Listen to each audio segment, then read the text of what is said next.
Хамгаалалтын захиргааны 2017 оны үйл ажиллагааны төлөвлөгөөг танилцуулах, мэргэжилтэн байгаль хамгаалагч нарын 2017 оны үр дүнгийн гэрээг батлах, байгууллагын дотоод журмыг хэлэлцэж, шинжилэн батлах, байгууллагын 20 жилийн он арга хэмжээг зохион байгуулах, ажлын хэсгийг томилон батлах, байгаль орчин тусгай хамгаалалтаа газар нутгийн талаар төрөөс баримталж байгаа бодлого чиглэлийг танилцуулах, байгаль орчны чиглэлийн төрийн болон төрийн бус байгууллагуудын хамтын ажиллагааг сайжруулах зорилгоор энэ удаагийн цугларалт 2 өдрийн сургалтыг зохион байгууллаа. Ингэснээр энэ сургалтыг зохион байгуулснаар манай байгаль орчны байцаагч нар, манай хар ус мөрийн хамгаалалтын нутгийн ажлын албад энэ ажлын хариуцлага сайжруулж, энэ тусгай хамгаалалтын нутгийн захиргааны байгууллага үүсгэн байгуулсны 20 жилийн өгдсөн ажлыг эрчимжүүлэх, 2017 онд бид нар бүтээч ажлуудыг зохион байгуулж гэх ийм чиглэлтэй байна.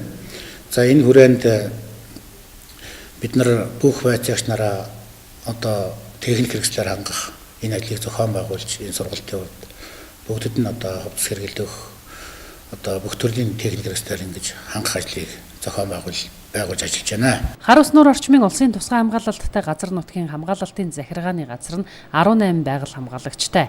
Тэдний ажиллах нөхцөл боломжийг хангах үүднээс хувцас шаардлагатай техник хэрэгслээр хангах асуудлыг ч мөн энэ сургалтаар шийдвэрлсэн байна.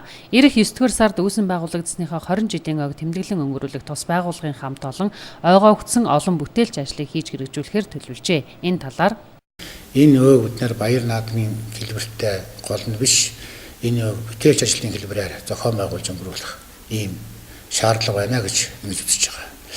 Энэ ямар шаардлага байна гэхээр энэ дэлхийн нийтээрээ бол бид нар бас ногоон хөгжлийн бодлогыг хэрэгжүүлэх, Монгол Улсын засгийн газрын үйл ажиллагааны мөрийг хэрэгжүүлэх, аймгийн засгийн үйл ажиллагааны мөрийг хэрэгжүүлэх ажлын хүрээнд бид нар энэ 4 сараас эхлэж 2 га талбайд 1320 мод тарьж бас ойжуулах ажлыг зохион байгуулж хийн. Үүнийгээ хар ус нуурын хөвөнд зохион байгуулж хийе гэж энэ ажлынхаа бэлтгэл ажлыг хангаад байна. Энэ мод тарьдаг нь бол бас бид нар энэ манай бас байгаль хамгаалах байгууллага бол энэ модны чиглэлд бас анхаарч ажиллах зүйтэй болов гэсэн чиглэлээр бүх төрлийн модыг тарья гэж ингэж шийдэж байгаамаа. Дараагийн гол зорилго бол эко аяллыг хөгжүүлэх зайлшгүй шаардлага байна. Мөн хотелийн аялал жуулчлалыг хөгжүүлэх зайлшгүй шаардлагатай гэж ингэж үзэж байгаа. 2017 оныг бол нэгдсэн үндэсний байгууллагаас бол аялал жуулчлалыг хөгжүүлэх жил болгож зарласан байгаа.